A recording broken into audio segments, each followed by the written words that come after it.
Hello, नमस्ते, जय जगन्नाथ। आप सब कैसे हो? आई होप कि आप सब स्वस्थ होंगे और मस्त होंगे।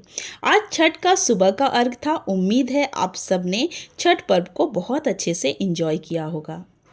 यह वीडियो मेरे गांव की है, जहां हमारे घर के पास स्वर्णरेखा नदी के तट पर हम छठ पर्व का पालन करते हैं। लास्ट वीडियो में मैंने आपसे कहा था कि नेक्स्ट वीडियो में मैं बताऊंगी कि छठ पर्व क्यों मनाते हैं और कैसे मनाते हैं। तो चलिए जानते हैं छठ पर्व क्यों मनाते हैं। कहा जाता है कि छठ व्रत का संबंध प्राचीन काल से है।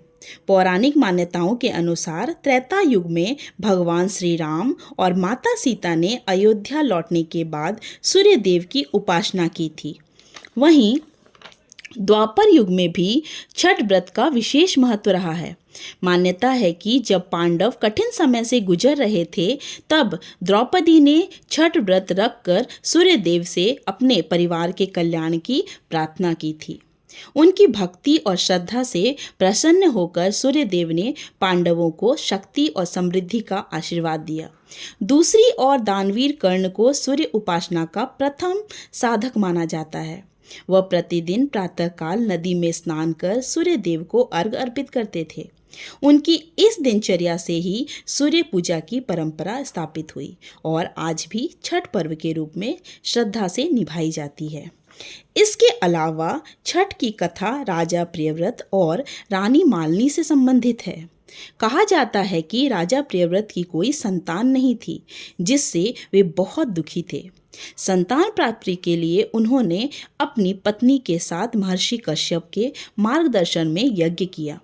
यज्ञ के बाद रानी ने खीर का प्रसाद ग्रहण किया और गर्भवती हुई, लेकिन दुर्भाग्यवश एक मृत पुत्र को जन्म दिया।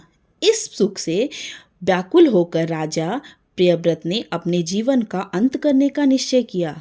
तभी उनके सामने एक दिव्य देवी प्रकट हुई। उन्होंने कहा, मैं ब्रह्मा जी की पुत्री हूँ और सृष्टि की छठी शक्ति हूँ, इसलिए मुझे षष्ठी देवी या छठी मैया कहा जाता है।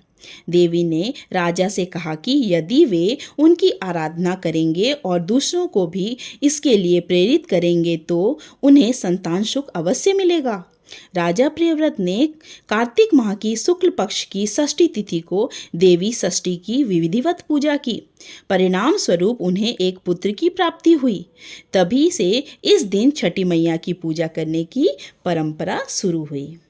उम्मीद है कि अब आप जान गए होंगे कि छठ पर्व क्यों मनाया जाता है। तो आइए अब जानते हैं कि छठ पर्व कैसे मनाया जाता है। छठ पूजा की शुरुआत नहाय खाए से होती है, जिसमें व्रती स्नान कर पवित्र भोजन करते हैं। दूसरे दिन खरना मनाया जाता है। इस दिन व्रती पूरे दिन उपवास रखकर गुड़ की खीर और रोटी का प्रसाद ग्रहण करते हैं। इसके बाद वे निर्जल उपवास रखते हैं। तीसरे दिन व्रती नदी, तालाब या घाट पर सूर्यास्त के समय सूर्य को अर्घ अर्पित करते हैं। अगले दिन उगते सूरज को देखकर व्रत का अर्घ देकर व्रत का समापन किया जाता है।